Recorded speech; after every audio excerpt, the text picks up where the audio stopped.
Assalamu alaikum wa rahmatullahi wa barakatuh. Wa alaikum salam wa rahmatullahi wa barakatuh. So we wanted to welcome everyone to today's Monday Night Boost, and thank you for joining us. And I hope everyone's staying safe at home. I hope you all had a blessed Ramadan. May Allah accept from all of our deeds. So today, we have Sh.Zakareeya, Ust.Zakir, and myself, and we wanted to talk about a topic that we feel is very, very important. And as you may know from watching the news or reading the news, you may have seen that there's a lot of talk going on about racism and protests, which all started with the incident with George Floyd in Minneapolis.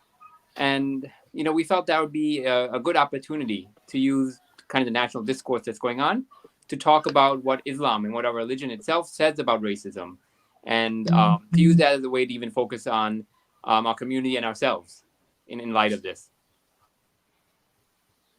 So I think it's important to start off to maybe like an overview of kind of what Islam says about why Allah created us in these different races. And I think Brother, you probably know it best, the ayah from Surah Hujurat, which kind of explains why Allah created us in all these different colors and ethnicities and all of these things.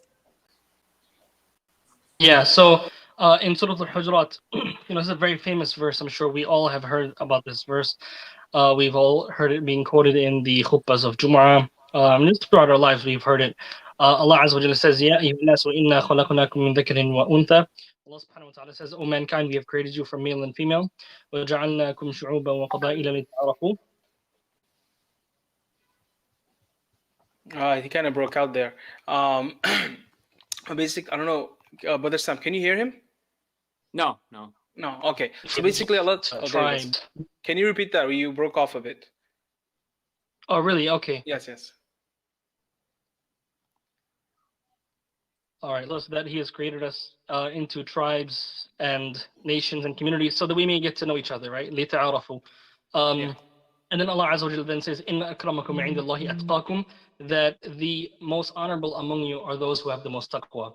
So in this verse, Allah subhanahu wa ta'ala He sets the record straight that the thing that makes us better than other people is not our race, it's not the color of our skin, it's none of that, but rather it's our character, it's our piety, it's how much we are conscious of Allah Azza wa Jalla, and that is the concept of taqwa.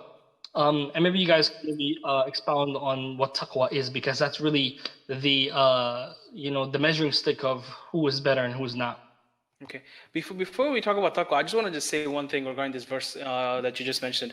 It's such a beautiful and amazing verse of the Quran, and it just makes you realize that Allah subhanahu wa ta'ala is telling us that He created us intentionally in different nations and in different tribes.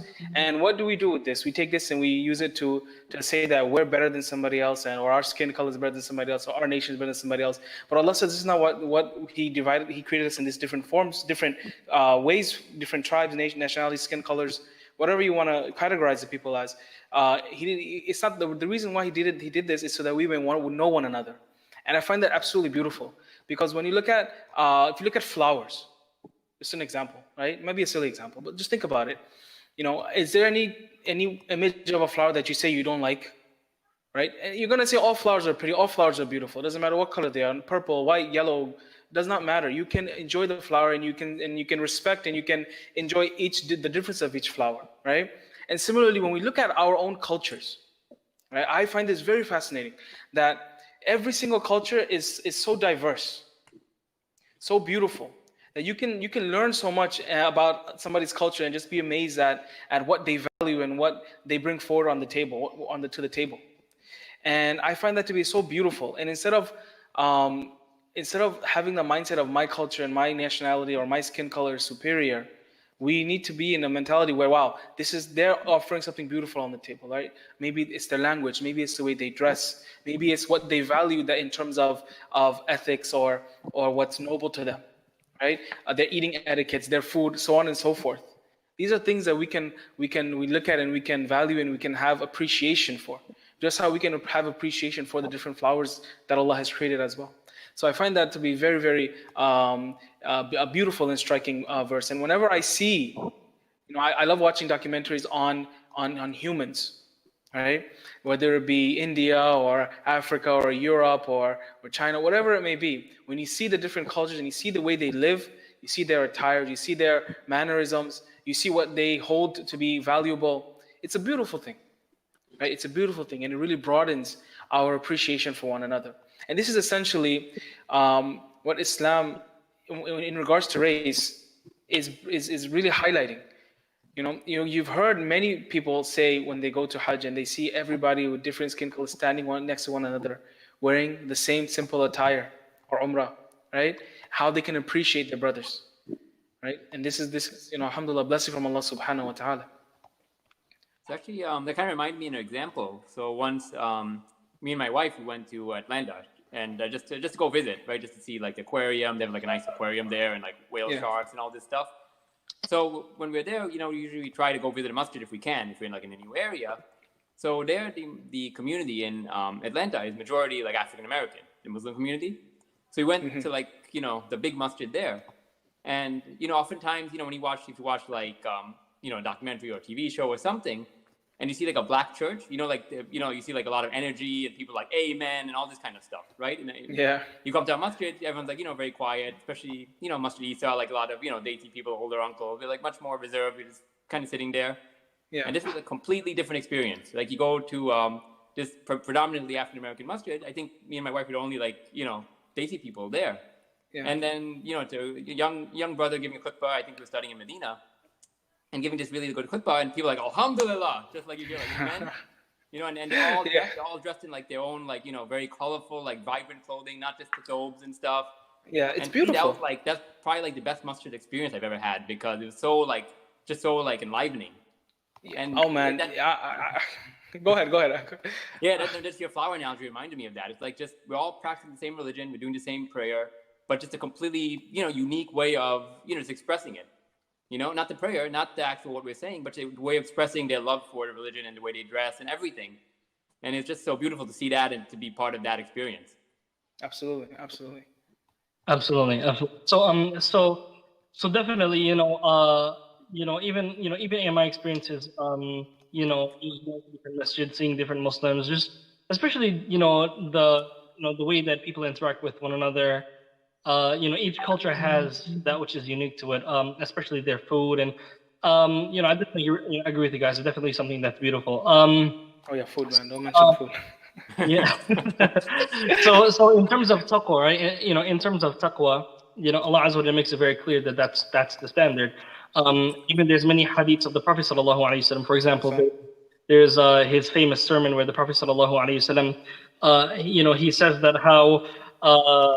The Prophet ﷺ, he says all of mankind, all of people, he said that فَالنَّاسُ رَجُلَانِ بَرٌ وَتَقِيٌّ كَرِيمٌ عَلَى اللَّهِ وَفَاجِرٌ شَقِيٌّ هَيِّنٌ عَلى اللَّهِ. The Prophet ﷺ, he said that all of people are basically just two types of men or two types of people.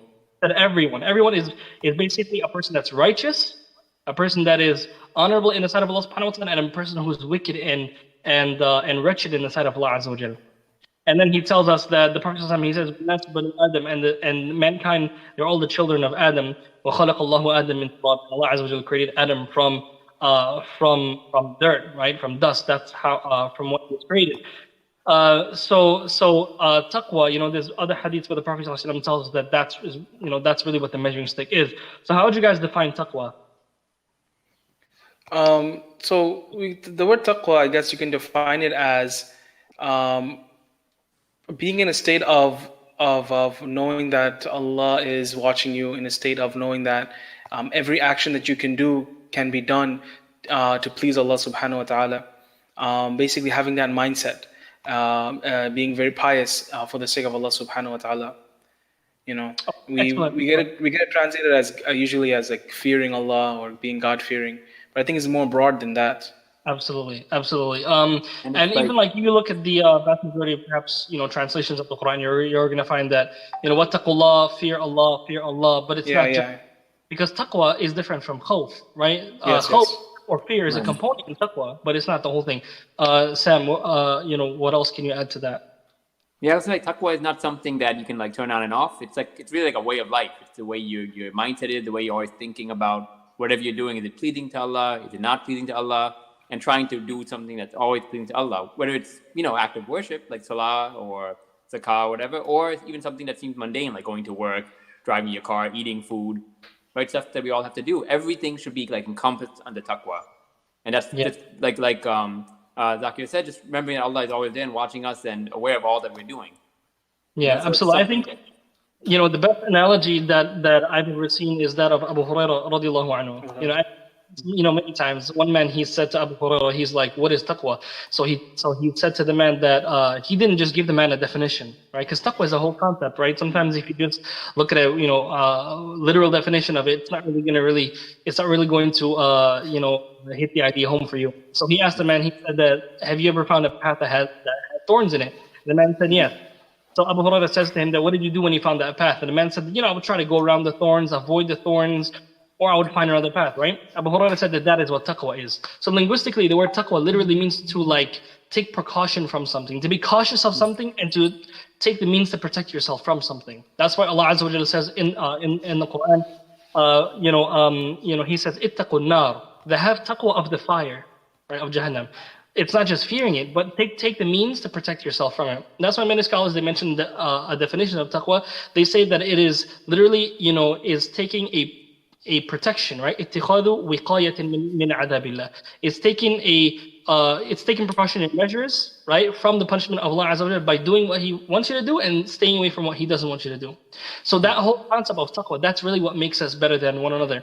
Is that hadith in the Musnad of Ahmad, in the khutbah of the Prophet sallallahu alaihi wasallam, the very famous khutbah during that time of Hajj. The Prophet sallallahu alaihi wasallam, he said, "Oh people, indeed, your Lord is one." He says, "Your Father is one." And then he says that there's no virtue of an Arab over a non-Arab. And there's no virtue of a non-Arab over an Arab. And there's no virtue of someone who's white, right, over someone who's black. And there's no virtue for someone who's black over someone who's white. And the Prophet, he said, "Illa bit-taqwa," except with taqwa. So this is something that's absolutely very clear. Now I have a question for you guys, right? Do you think that it's ever possible for us to rid society of racism once and for all? Because many people, of course, during this time, that's what they want to do, right? And of course, that's definitely a noble cause. But my question is that there's one thing when it's working towards that goal, but is that goal even possible to achieve in the first place? So I think it's something that we always kind of have to work toward. But I think racism is something that's unfortunately inherent to human nature. It's putting ourselves above somebody else, thinking that we're better than somebody for whatever reason, whether it's race or education or financial status, whatever it is. And I was reading about a hadith from the Prophet ﷺ, where he said that there are 4 matters of jahiliyyah in my ummah that they will not give up. And one of what he mentioned was pride in one's forefathers. And then another thing he mentioned was slandering lineages. So both of those things, when you slander somebody else, "Oh, this person came from that tribe or that race," right? That's kind of like a form of racism. Same thing. Wait, so the Prophet ﷺ himself said that people will not leave this? He said, "There are 4 matters of jahiliyyah in my ummah that they will not give up." Yeah. SubhanAllah. So, yeah. So that's the answer, right? In terms of that hadith, does it mean that it's something that everyone will have? Like, does it mean that people will not leave it off, meaning that everyone will fall into that? Or does it mean like it's going to happen in just some people? So I guess that's a good question. I think, we all may have aspects of that we realize that we don't realize. I don't know, I don't know what the Prophet ﷺ was saying. I don't know, maybe Zakir maybe have more insight into that, whether he meant like on an individual level or he meant just in the ummah. I took it to mean more the ummah, like that aspect will be there in the ummah. But I don't know, what do you guys think? Just to say that I'm not quoting the Prophet ﷺ or referencing any hadith or verse of the Quran, but just from experience speaking, whenever somebody is afraid or ignorant towards another culture, right? And if something negative, if there's a negative interaction between them and somebody of that culture, right? From that negative interaction can stem racism very quickly. Right? They can say that person from that culture is because of that culture they're behaving like this towards me, or they cause harm. You mean like people on like their own subjective experiences can just like just be like, from I got robbed by a brown person or a white person, whatever color, and then they basically project that onto the race, right? I believe so. I believe that's very easy to have. It can happen very easily, especially if a person is less educated. It can be very, very Well, easy for that to happen. yeah, Um, um, and then really, it's more of an emotional reaction than it is a logical one. absolutely. I mean, I think that's just like stereotypes in general. That's how they start. It's like Yeah, Absolutely. exactly. action That's what I was with gonna say. let's say in your own scenario. Let's say you come across two or three like scenarios that all have that commonality of you having a negative experience with someone of a particular race. I think sometimes it's very easy to kind of paint the whole race with that brush based on your experience and be like, okay, all of them are like this because of my subjective experience. Yes. And how many times has the opposite happened when they have that painted experience, and it's really because they don't have that interaction with that culture, right? It could be because of various reasons, and usually it's because of fear or just because of it's out of their comfort zone, right? But once they interact with that culture, how often do people, like, how many examples do you have that when people would say, "Oh, I was wrong," you know, this is not, I can't paint the whole society in this manner. Exactly. And I'm sure, like, I mean, back in 2001 when 9/11 happened, I wasn't Muslim at the time, but I'm sure for you guys and maybe your family members, you might have realized that there might have been a lot of people who were listening too, a lot of anti-Muslim like hate, but when they met a Muslim, they realized that's not kind of what the stereotype is saying. Absolutely. Absolutely. It's crazy, like how night and day a difference it was after 9/11. You started becoming, you're called terrorists left and right, and even if it's a joke, in a joking manner, something like that was never said before. And just one incident sparked a whole mindset. I mean, a change of mindset. And that can happen anytime. Well, maybe it's not just incident alone, but it's sort of the media. Oh yeah, Absolutely. absolutely. Actually, Absolutely. one thing that I want to mention, right, is that according the hadith that Dr. Sam mentioned, the Prophet Sam, he mentioned four things, right? He said that al-fakhru bil-ahsab. He said that someone being boastful or haughty and just proud in a negative sense, right? Being prideful, right, in a negative sense about their status, right? It could be their wealth, their forefathers. At-ta'nu fil ansab, attacking people's heritage, their ancestors, right?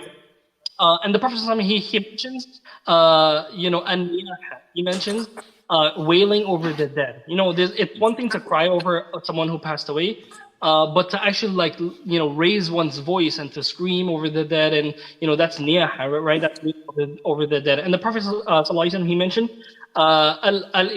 bin-nujum, seeking rain from stars. And this is something that can even perhaps take a person out of Islam depending on how it's done, right? So if you look at these four things, will every Muslim, because racism is among in this context, right? And the Prophet ﷺ said that people, these are things from Jahiliyyah, it's from pre-Islamic ignorance.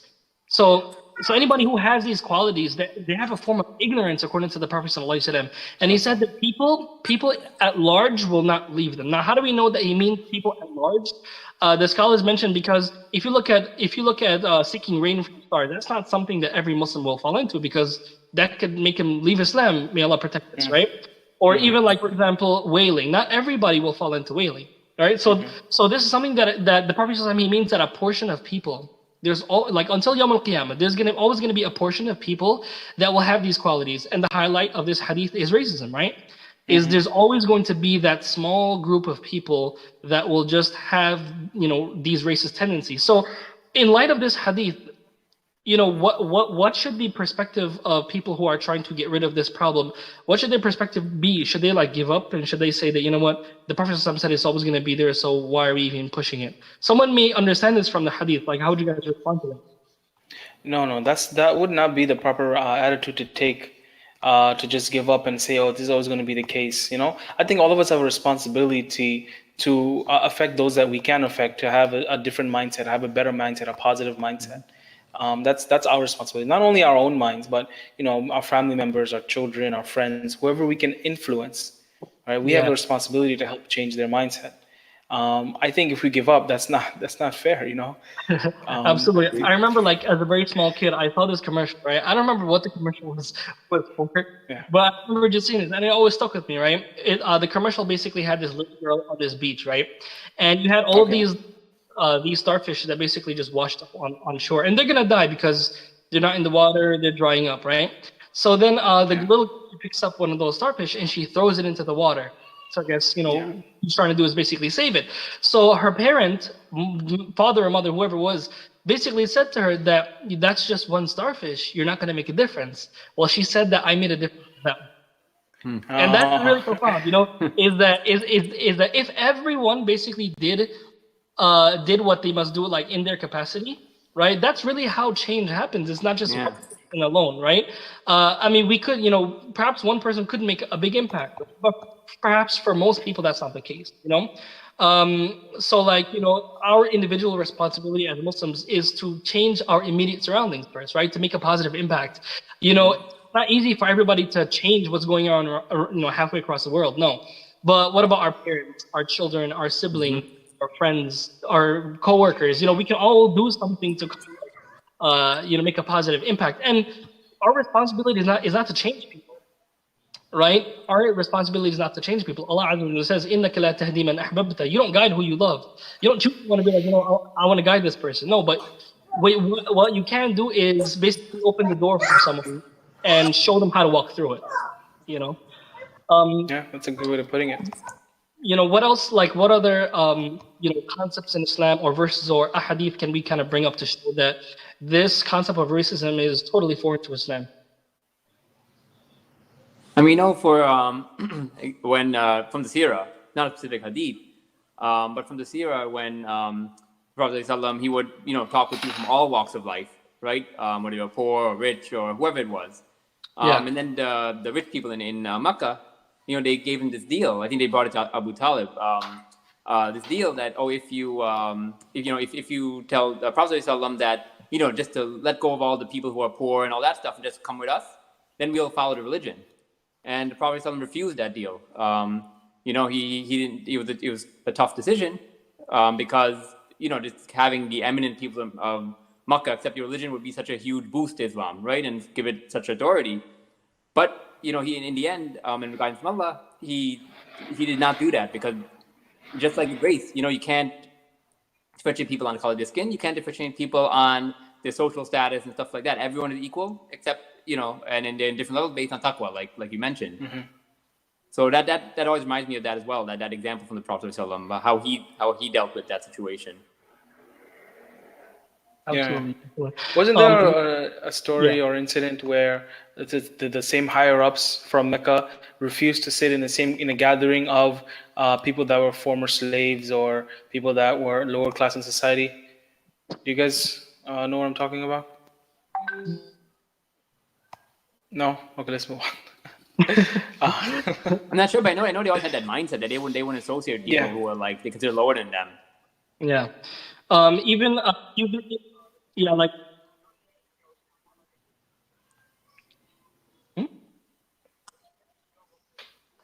Okay, so let's talk about have you ever felt any racist experiences in your workplaces? I mean, I guess I'll start. Me personally, I'm a big guy, and I've never been bullied much. People joke here and there, but I don't have. I'm very confident that at least in front of me, nobody has said anything racist. And for my brothers and sisters that are watching, I want to give you this advice that if you have this fear of doing something to please Allah, for example, if you have to pray your salah and you're afraid of somebody being racist or having a negative remark towards you, I don't think you should have that type of fear in your heart. Just I don't think you should feel that you have to miss your salah just because you don't want to upset your coworkers or your boss or something like that. I think it's a great opportunity to give da'wah. When I was a student in college, one of our classmates, he wasn't racist, right? His wife was. It was very apparent that she was racist. They came from Texas to study in New York, and we would go to his house to study. Okay, and I wasn't married at the time, but other people in the group, male people in the group, were married, right? So there was about 4 or 5 guys, and when we would study together, sometimes we would stay the weekend and study the whole weekend, and they'd bring their wives. Okay, so the wives would kind of interact with each other, and the guys were just sitting and studying, and the wives would always comment how that one wife would not look at them in the eye, would not be cordial to them, would not be inviting to them in her home, so on and so forth. And it's a very sad thing to see. And I feel like, and I don't know if this is correct to say, but I feel like females are more a target of these racism as opposed to males, right? And I know my wife has been in the past, going to work in the city. I don't remember the incident, but somebody, said something to her that was offensive and racist. But I've never felt that way, and it could be just because I'm a male. I can be intimidating looking, I don't know, but it's not to say that it's not out there. It definitely is. But for workplaces, just it's on a tangent. If you feel like if you feel like you're being targeted, or if you feel like you're going to be harassed, if your job has maybe a human resources department, you maybe want to go and talk to them about it. But personally, I don't think you should fear doing things that are obligatory, like praying your salawat and stuff like that. And you can explain to them instead of doing it out of the blue, right? You tell your boss ahead of time, or you tell your coworkers ahead of time, hey, listen, this is part of my religion. I need to pray 5 times a day. And oftentimes they'll say, oh, really? If they don't know about it, they'll ask you more about it, wanting to learn more. And I think these kinds of interactions, when you are talking about your religion, explaining what you do, I think that brings down a lot of negative mindset and a negative thought towards Islam. I think it's very important to have that conversation. Yeah, I mean, I can't really think of right now, examples from my own self, where I've faced that severe racism. I mean, yeah, definitely in high school, I remember kids would make comments about my appearance and me looking like I'm, I belong to a certain ethnic group, and they would make jokes, yeah, I'm not going to mention those specific things. I'm sure everyone has their own, issues. But one example I want to mention from the Sahaba, where so there's a hadith in Sahih Muslim, right? Jabir narrates that there was 2 companions that got into a fight. Right? One companion kicked the other companion, right? And these 2 companions, one was from the Ansar, natives of Medina, and then you had the other group was from the Muhajirun, and they were from Mecca. So one Muslim from Medina, he's fighting the other guy, and one of them kicks each other. So then they started getting into a fight. So then the Muslim from the Ansar, he said, Ya lil Ansar. He said, oh Ansar, basically come and back me up. And then the one from Mecca, he said, Ya lil Muhajirin. He said, oh Muhajirun, come and help me out. He's calling to get support. So basically, what's going on here, right? You have 2 sort of different groups. They have different lineages, right? They're coming from different places. They have, very similar culture, but there's some differences, right? The fact that they can, identify each other from different areas shows that there's some difference between them. So then the 2 groups came, and they were about to get into an issue, and this thing came to the Prophet ﷺ. This matter came to him, and then the Prophet ﷺ, he said, "Ma hada da'wa ahli al-jahiliyyah." He said, "What is the matter with this? With this matter of jahiliyyah?" He called it something that is from the age of ignorance. And anything you hear the word jahiliyyah, that refers to this time before prophethood, when people were basically in darkness, ignorance. So he's saying that this characteristic that you guys are embodying right now is from jahiliyyah. What is the matter with this? Why are you guys following this? And the Prophet ﷺ, he then says to them, he said that how support the one who's oppressed. Don't just support people because of a certain background that you share with, right? Or because you have the same skin color, or because you come from the same place. That because these 2 guys are fighting, the Muhajirun shouldn't just support the guy who is from them just because he's from them. Right? Actually look into the situation. And the Prophet ﷺ, he said دعوها فإنها منتنة. He said that leave this type of attitude because it is disgusting. He literally said it's muntina. Muntina like literally means something that stinks and is rotten and is dirty. It's characteristic of just jumping on to support someone because you share the same background without even looking whether it's a just cause or not. And that's the whole concept of racism, right? Where you're against a certain people because they have a different background than you have, right? And you align yourself with certain people just only because you come from the same background. Rather, you should be on the side of justice. That's why the Prophet ﷺ, the same incident, he said to the Sahaba, he said that help your brother whether he's an oppressed or whether he's an oppressor. Whether he's an oppressor, and to help him when he's being an oppressor is to stop him from that oppression. Right. To stop him from that oppression. So we as Muslims, a lot of people they jump on a particular movement, right, against racism, for example, because that's the new trend.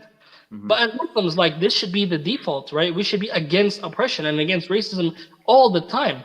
It shouldn't, we shouldn't just wait for it to become the main narrative and then we're jumping on it. No, we should already be. It should be the default state for us, where we're always kind of working towards eradicating this disease and this disgusting, characteristic of racism. Right? And there's other examples too. There's one example where Abu Dharr radiallahu anhu, Bukhari Muslim, Abu Dharr, he narrates about himself. He said that how I once basically attacked someone because of their cultural background. Basically, this other companion that he ridiculed, some scholars mention that it's Bilal. Yeah. And there's some, weak narrations that specifically mention that it's Bilal. And the narration mentioned that Abu Dharr, he basically said that how I ridiculed this person because of their mother. Because of the background of the mother. Some narrations, I think it was Bilal. Yeah. I mean, the weak narrations mention Bilal, and many scholars mention that it's Bilal, but I don't know of any authentic hadith that specifically it was Bilal, right? So, many scholars like An-Nawawi ibn Hajar and other scholars, they say that it was Bilal. And a lot of people, use this example. And it's a really great example. So I'll give you one example. There's one narration, weak narration, that mentions that it's Bilal. And Abu Dharr radiallahu anhu, the Prophet sallallahu alaihi wasallam said to him that did you actually ridicule him because of his mother? And the Prophet sallallahu alaihi wasallam, he said to him that you are a person that has jahiliyyah in them. إِنَّكَ مْرُؤٌ فِيكَ جَاهِلِيَّةٌ, that you have jahiliyyah within you. So the Prophet sallallahu alaihi wasallam called this characteristic of just attacking someone because of their family background, right? Their racial background. The Prophet ﷺ said that Abu Dharr has jahiliyyah within him. There's one weak narration that mentions that how Abu Dharr actually went to Bilal radiallahu anhu, and Abu Dharr basically put his face on the ground. He put his cheek on the ground, and he said to Bilal to step on my my cheek, and then he does it. Like I said, this narration has some weakness in it. But it's one of those, historical reports that the scholars say that it's a lot more lenient to narrate. Right? There's no new ahkam that we're deriving from it, right? Right. But something that even, it was issue among the Sahaba, and the Prophet ﷺ, he tried his best and to spread that message, of basically equality and not ridiculing someone because of their racial background. Yeah, so I mean, and there's many other examples as well. So I think, use that example. I mean, like going back to what you were saying before, like we should always be standing up for justice and always standing up for, and racism or any kind of hate going on, whether it's applying to Muslims or not, right? Not just following what the latest social trends are. But like what we were talking about earlier, like this should always start at home, right? So the way to start fighting justice, start fighting it within yourself and your family, and then, on the community level and bigger. So I mean, like do you think that we have aspects of racism in our own, even in our own communities? Forget like the Ummah at large, but even just in our own community here in Queens or Long Island or stuff like that. Have you guys seen any aspects of racism? Maybe not overt racism, maybe not calling someone like a, racial slur, maybe not something like that, but have you seen any aspects of even more subtle kinds of racism that we may not even realize is racism? Like even inside like the Masjid, yeah, for even example, inside the Masjid.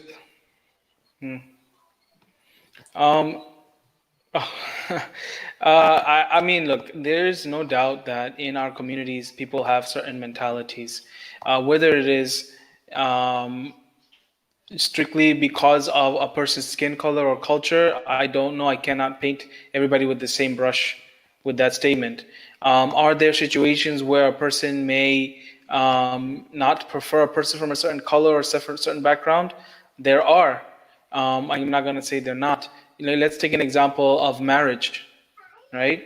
A lot of people have an issue marrying because they are want to pursue somebody that's not of their background or the culture or even their village, right? Much less their skin color. Simply and simply, they can't do it because the parents will not allow it. Now, it's easy to say that, oh, these parents are racist for not allowing this, but sometimes that's not the case. Now, I don't want to make it seem like I am, trivializing this issue. I'm not. But we also have to understand that some parents don't speak the language that's not from their village or their country, right? And when a person gets married to somebody else, it's not just the man and wife getting married, it's the two families that are becoming one family, right? And imagine yourself as an older person. You want your son or daughter to marry somebody that you can relate to, right?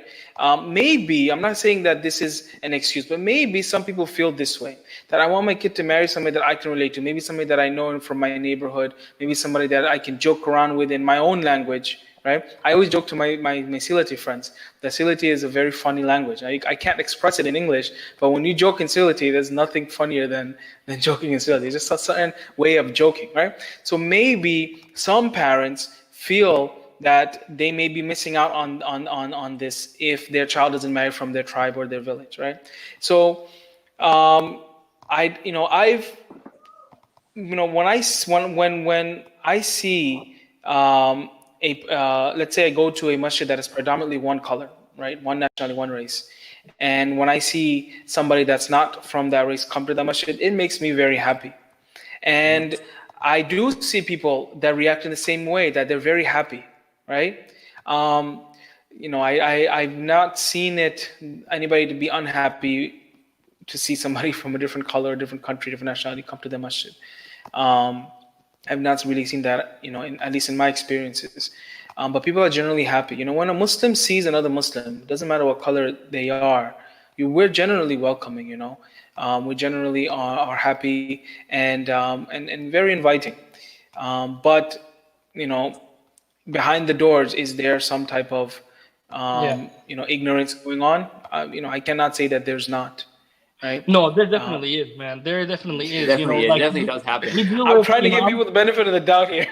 I mean, no. You see, the thing is, I mean, definitely. Yeah. It's not like we're trying to have bad thoughts about people, but like it's there, like in our communities, like 100%. It's not, I'm not trying to like say you're totally wrong, like, but we both know. Absolutely. I just want to give people the excuse. Of maybe I'm not understanding something from their perspective. No. I think some people, maybe if we kind of like speak like that to them, then they're like, I have an excuse. But no, like we literally see it. Like some of the people, right? Like in our communities, not just in Masjid Eesa, it's not just, it's literally everywhere. Where it's like, you hear it from some people, right? Whether that be your friend, your family, friends, they say stuff, and we should not be silent when we hear that stuff. We need to correct them, Absolutely, like it's not absolutely. like the Prophet said that is from Jahiliyyah, at-ta'nu fil ansab. And if we just sit there and we don't, and of course, obviously we do it with hikmah, we don't lash out at the, at the person, and sometimes we don't correct them in front of other people, but there's a way to deal with all situations, right? That's not our topic now, but we definitely can't just do nothing about it.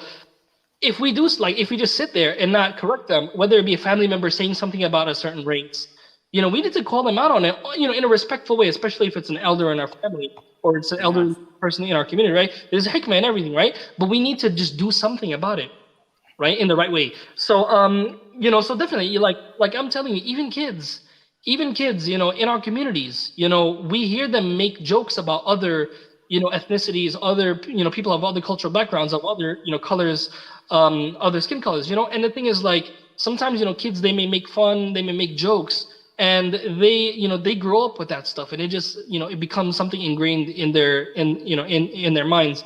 But one thing that you mentioned about marriage, right, is that okay, I think that there are two things, right? There's like an ideal situation. I think everyone has their own ideal situation of who they want their kids to marry, right? But another issue, right? You can have an ideal situation, but another issue is, where do you draw the line now, where you refuse the person? So, for example, I'll give an example. Let's say someone comes, parents, they come from, for example, a Pakistani background or a Bangladeshi background. Obviously, ideal scenario is where you have someone marry your son or daughter that comes from the same background. That makes things, communication easy. The food is the same. Family can come together, right? So everybody can agree that that's ideal for a lot of cultures, right? Right. And there's nothing wrong with kind of seeking that out. But the second issue now is, let's say someone's daughter or son finds someone that is righteous. Everything is, like the checklist, the Islamic manners checklist, it's all checked off. But the guy has, or the girl has, a different skin color. Where should people draw the line? Because with the issue where some parents are like, you know what, I don't want this person to marry my son or daughter because I don't understand their family's language. They come from an African country and some Asian country, and my parents don't we don't understand their language. So do you think that is kind of a price that people should pay if they want to migrate to a land where it's kind of multicultural? Well, before I even talk about that, I just want to make sure that I'm only mentioning this because recently I've talked to a couple of people who are in this situation where they want to intermarry in between races, right? Which is an absolute beautiful thing. Now, the thing is that the reason why I'm being so cautious in the way I'm addressing this is I don't want kids to go and say my parents are racist, or attack their parents for being racist, or telling their friends that the parents are racist. You have to look at it from their perspective also. Now, like you said, we have to mention things in a nice manner, in a good way, in a beneficial way, right? But from this experience that I've had, and this is not just one, the kids react in a very harsh manner, in a very negative manner, and it's not something that I want to spread in the community, right? So we definitely have to talk to them, in a good manner. Personally speaking, my checklist for my children are basically based on taqwa. Right? It's not skin color, it's not this. Now, can I change my parents' mentality? If my parents have that mentality, for many people, it's not easy. It's very hard, right? So now, you start to build a friction between the children and the parents, right? This is why I don't want people to go and say my parents are racist, I'm going to leave my house and I'm going to marry whoever I want to marry. That's not doing things with hikmah. Right? Absolutely. If you want to marry somebody and you're very passionate about marrying somebody and they're not fitting into your parents' definition of ideal, then you have to have patience and you have to be persistent. Right? Patience, persistent, and have wisdom in the way you deal with your parents. In a nice, kind manner, and get them to change their mind. I mean, that'll be the best thing you can do in the proper way.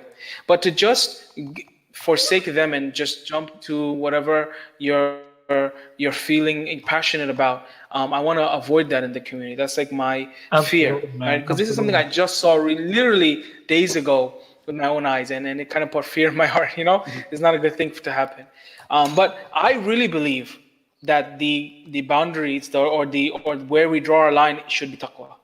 100%. I think it's a beautiful thing when you see a person of different, a couple of different skin colors marrying into one another, and the parents are happy just because of taqwa. Can you imagine? That's such a beautiful thing. Because I just want to say this, and if any parents are watching this, or anybody who has children that are getting married and you're not too comfortable with who they may be choosing, right? You may choose a person from your own nationality, from your own village, from your own tribe, from your own background, right? And they may cause havoc in your life. They may cause havoc in your child's life, right? And you may overlook a person who's fearing of Allah, who's going to uphold the rights of your child, male or female, right? A girl for the husband, a guy for his wife, right? And don't overlook that person who has that fear of Allah, because that person is going to uphold the rights of your child. You understand? And for brothers and sisters looking for spouses, don't overlook the person that has the taqwa. Okay, Right. because that taqwa means that they're going to uphold your rights, because they're worried about pleasing Allah, and pleasing Allah means upholding the rights of others. Absolutely. And this can be even more. You can even use this to everybody, right? This can be, you can say that upholding the right of somebody means that you're not judgmental towards them because of their skin color, that you're not racist towards them, right? Because they're black Yeah. or they're white or they're brown or whatever the skin color may be. This is upholding the right of somebody. So, having taqwa is such an amazing thing, working on it, striving to build it, striving to be more cognizant of Allah subhanahu wa ta'ala. That was going to put a person's mindset away from racism. I'm sorry about this time. I cut you off a couple of times. I apologize.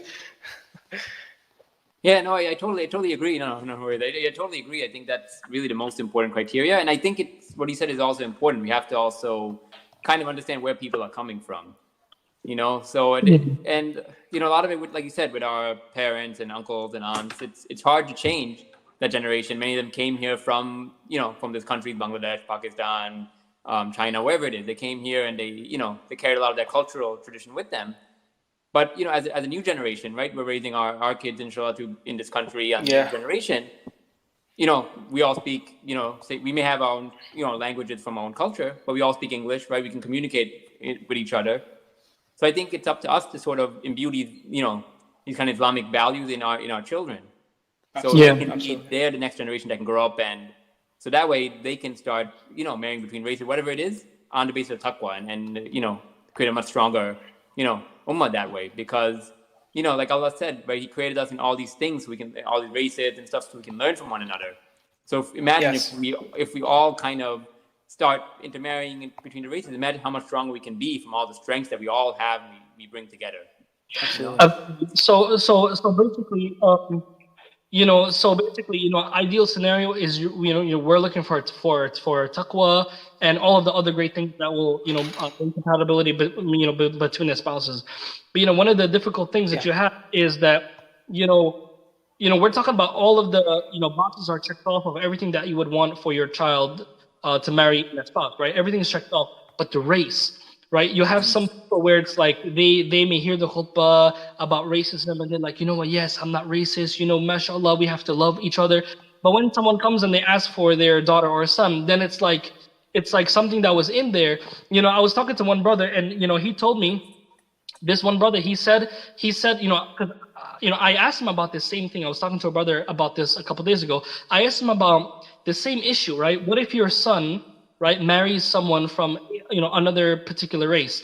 This brother told me he was thinking about the same thing the other day, but he said that how he was having this conversation with his wife. He said that he told his wife how I would be cool with all races except for this one. I'm not going to mention that. Wow. But then you see the thing is, the brother, he said that, but then he caught himself. You see, not everybody catches themselves. Okay. He that quality within himself. Now the question is, that that feeling, right? Everybody has their preferences, right? And parents have their preferences for their kids. Yeah. But for you to stop someone from marrying your child just only because of the race, that's a huge problem. Like I said, only because of race. Let's say, of course, there's other, like sometimes there's other issues, right? But only for race. This brother, he said that he caught himself. And a person is not blameworthy for having that feeling that they can't control, right? Everyone has preferences. But it's about fixing that, right? It's about not that preference to not, cause you to oppress others, right? So, so I told the brother, I'm like, listen, you're not blameworthy for just having that feeling that you can't control, right? But if you're in that scenario and you allow that feeling that you have now, you're oppressing others based on that feeling, then it's wrong. Sometimes going to the masjid, there's some people that maybe like you feel a certain type of way about them, right? And you didn't control that feeling. It's just a feeling that comes within your heart. It could be a whispering of shaitan or your own nafs, whatever. You're not being held accountable for your feelings, right? To commit a sin. Right? But if you act upon it, if you treat people in an unjust way, then you'll be held accountable for that. So sometimes you do have parents that have these feelings, right?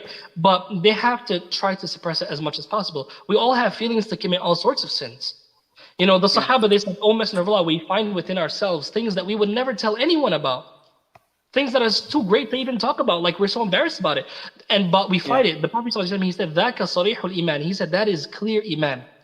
So racism and having racist feelings towards like other races, sometimes it's gonna come in your mind, but you need to prevent yourself from acting upon it, right?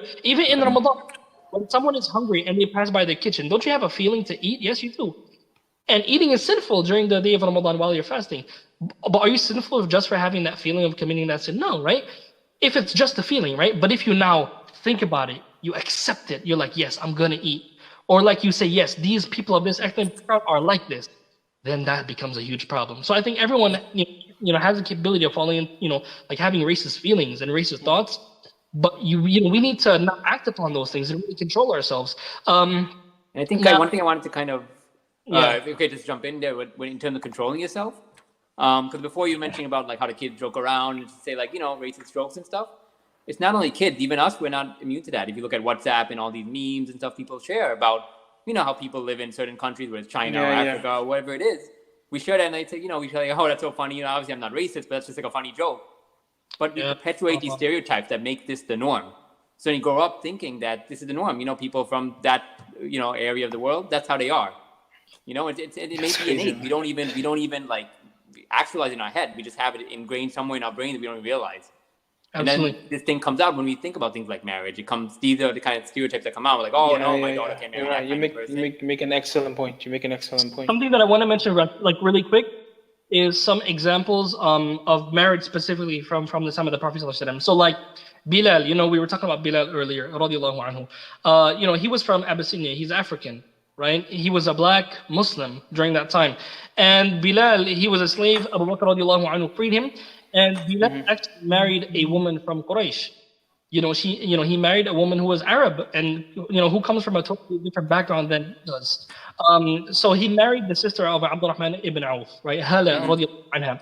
Yeah, you even have Zayd ibn Haritha radiallahu anhu, who was he was also a slave of the Prophet ﷺ that he freed. Zayd ibn Haritha, he's an Arab, right? But he married Ayman, who was an Abyssinian woman. She was a slave as well. She's from Habasha, she's African, right? She was a black Muslim companion of the Prophet ﷺ, and she even took care of the Prophet ﷺ too.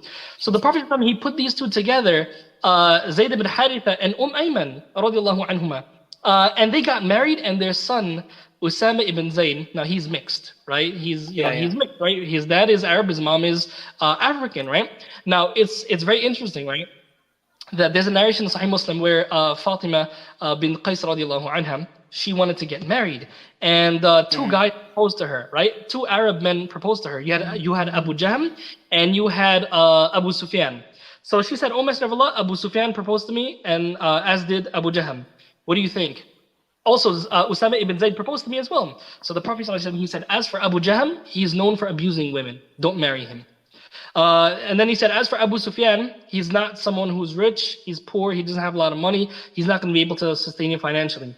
And then the Prophet ﷺ, he recommended to her Usama ibn Zayd. Right? And remember, Usama ibn Zayd is mixed, and she's an Arab woman. Yeah. So she said, she kind of raised her hand and like made a signal with her hand. She's like, Usama ibn Zayd? Usama ibn Zayd, like really? So the Prophet ﷺ, he said yes. Awesome. He said that how obeying Allah and His Messenger, because he's telling her to marry him, right? He says that obeying Allah and His Messenger is best for you. So in the narration, right? Look at this, mixed marriage here. She was a bit hesitant about it, but the Prophet ﷺ told her to go ahead with it. She said that فَتَزَوَّجْتُهُ, I married him. And then she said people started to even be jealous of the love that we had. And the word she used for jealousy is not a negative jealousy, but people were envying their love that they had for each other. So this is just such a beautiful example. There's many examples where the Prophet ﷺ married people, where their spouses came from a different background, right? Wow. So something that the Prophet ﷺ, he really established within the society. And even you have a statement of Malcolm X, who said that America needs to understand Islam because this is the one religion that erases from its society the problem of racism. And there's many other quotes from people like Malcolm X and others. Really, Islam is really that thing that really kind of sets us straight. Doesn't matter about your race, your background, your color. And subhanAllah, sometimes we find this in our communities, but especially during this time, to really just keep mentioning this message. So it's really going to drown out those thoughts that people may have, of racism. May Allah Azza wa Jalla protect all of us. I mean, I mean, that's, always remember, that's the most important thing. Yeah, definitely.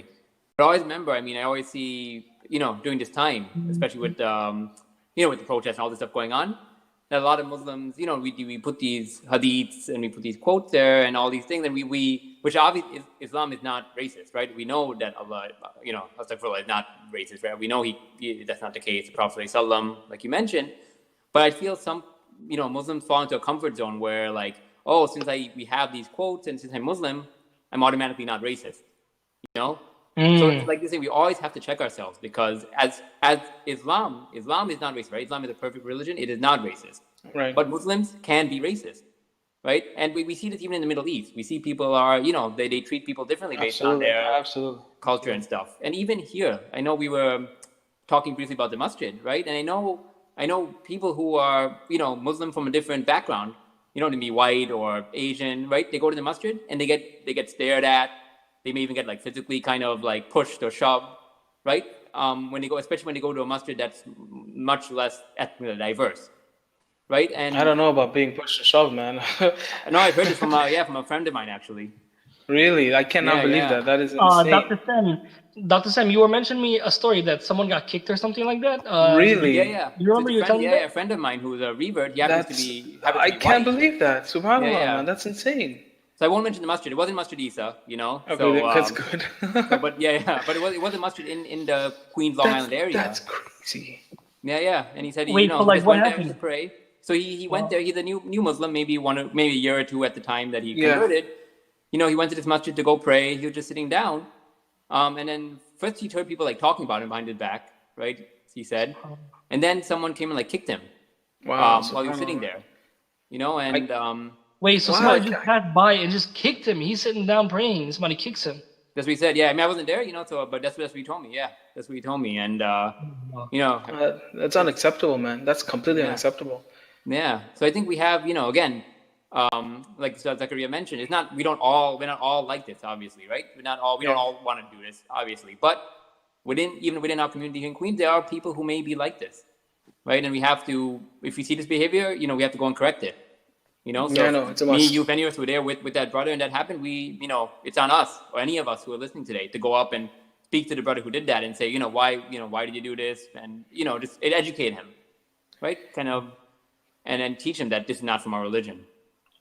In this time specifically, this is really a hot topic now, and that's of racism. And it's really great that this awareness is being spread about it, But like, what do you guys think about this concept? A lot of people are now, jumping on, this has always been an issue. It's always been an issue. It's not as if it started being an issue, an issue now. It's been going on, before we were all born for generations, right? But like, what do you think about people just jumping on this now as opposed to before? Like in terms of our morals, some people, like, what do you think about, what are your comments about that? How people just sort of jump on this, bandwagoning now, right? Promoting this positive cause, cause of course, right? It's positive. It's something that we definitely, spreading awareness about racism is important, right? But what do you think about people, the mindset of people just jumping on it because it's, now the mainstream, trend?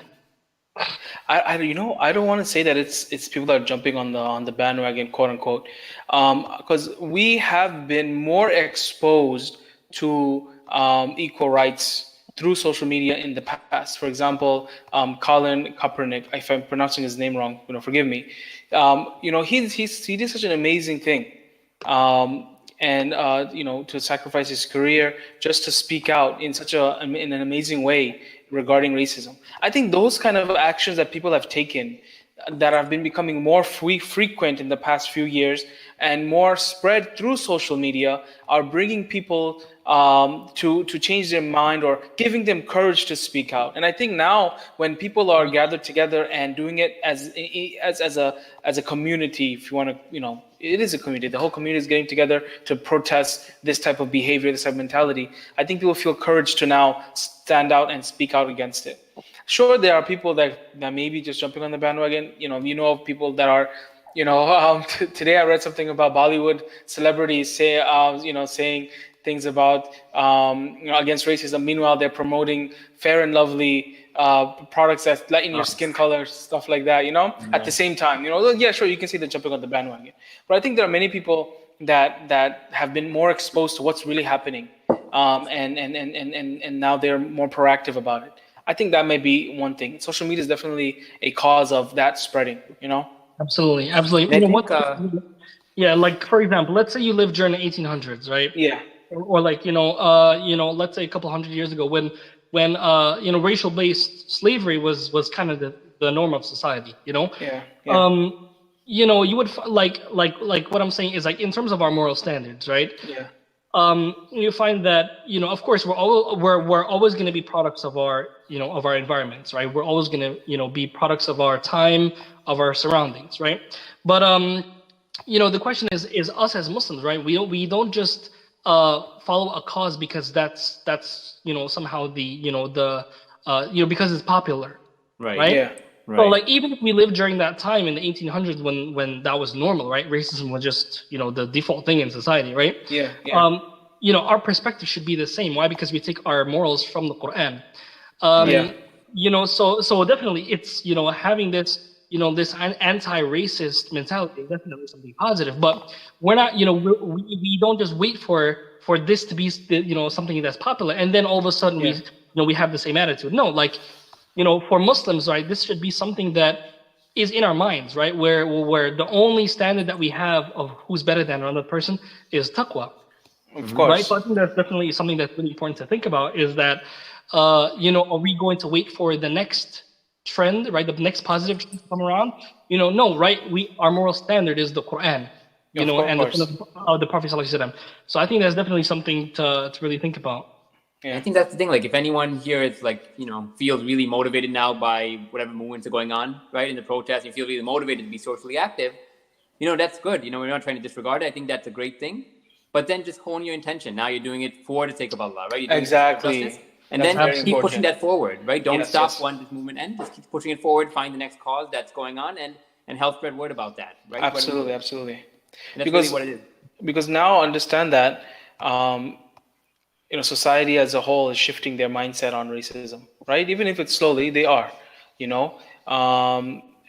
in the 1800s, as an example, you might be in the minority to stand against racism, right?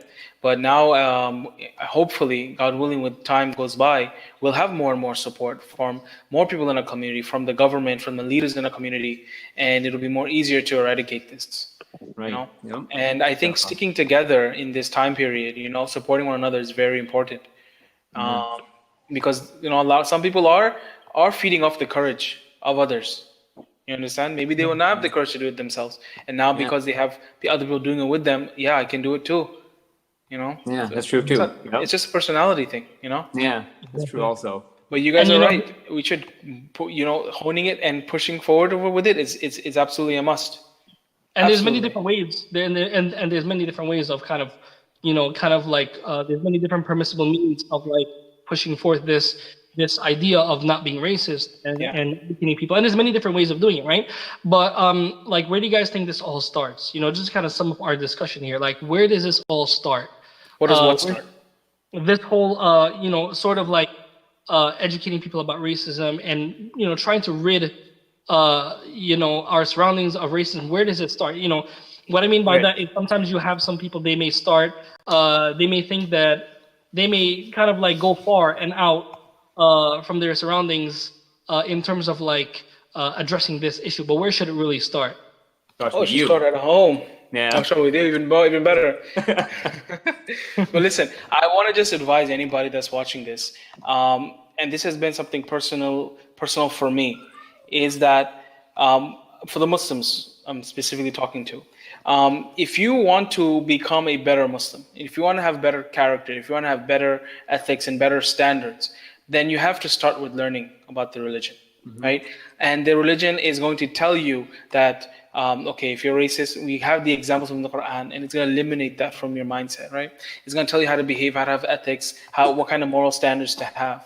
That is something that I find to be extremely valuable personally, because Allah has given us the blueprint, right? Allah has taught us how we should be thinking, how we should be behaving. And for anybody watching this, if you want to change your own mindset or your own heart and your own mentality, you have to start with learning the religion. If you want to change your parents' mentality or your friends' mentality, you have to tell them and teach them about the religion. It has to be there. Yep. Because what's more heavy than to say that this is something that Allah does not like, right? Racism, having this negative feelings towards different skin colors. This is not from Islam. This is not something that Allah will be pleased with, right? There's nothing more heavier than that. Right. Go ahead.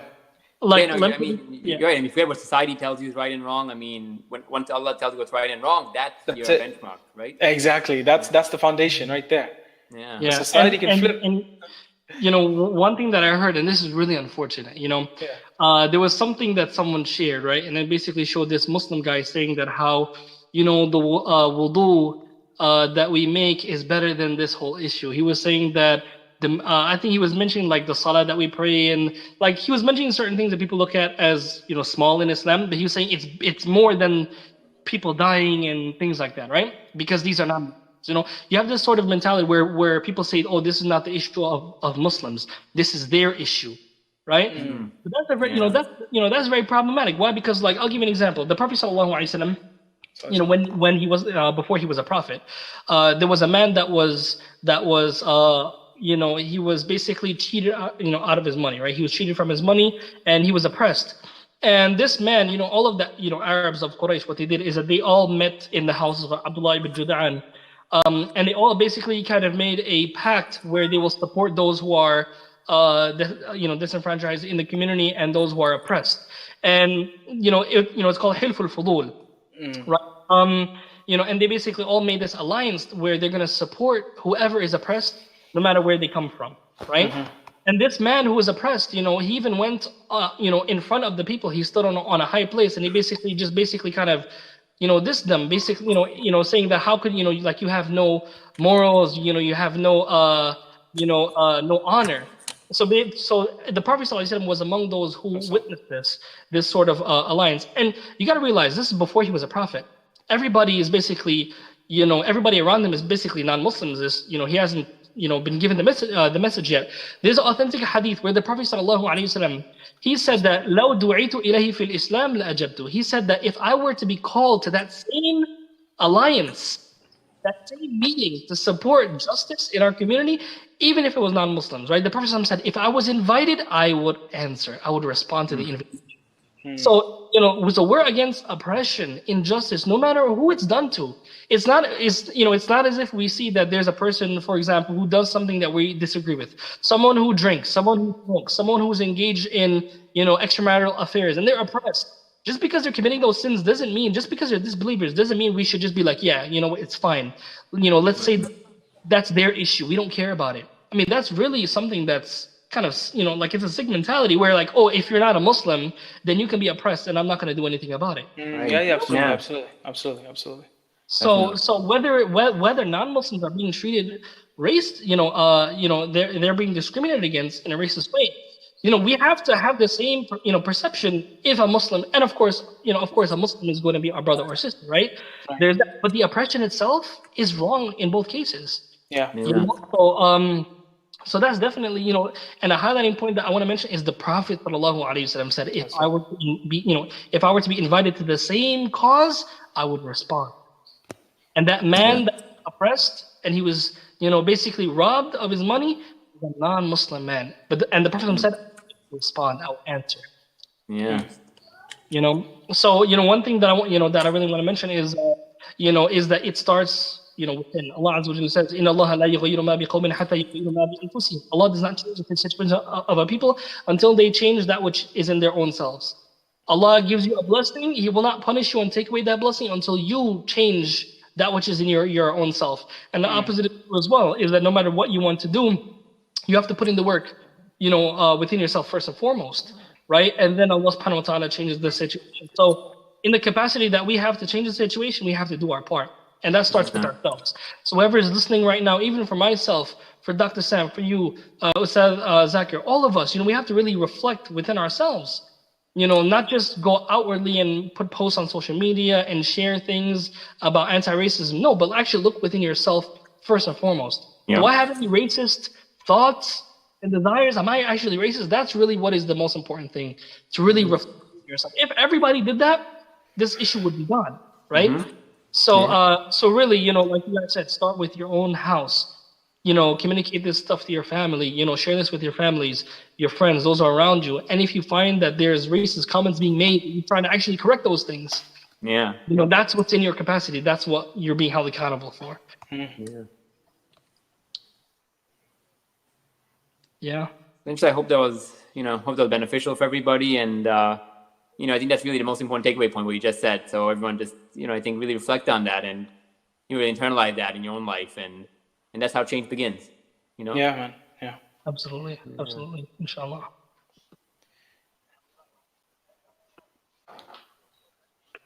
All right, Jazakumullah khair for everyone who watched. Jazakumullah khair, guys, for the discussion. I think it was very insightful.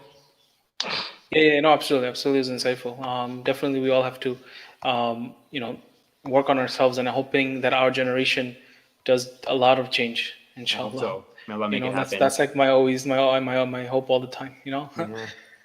Okay. Maghrib is going to be soon, so inshallah we'll speak again another topic another day. Assalamu alaikum wa rahmatullahi wa barakatuh. Wa alaikum assalam wa rahmatullahi wa barakatuh.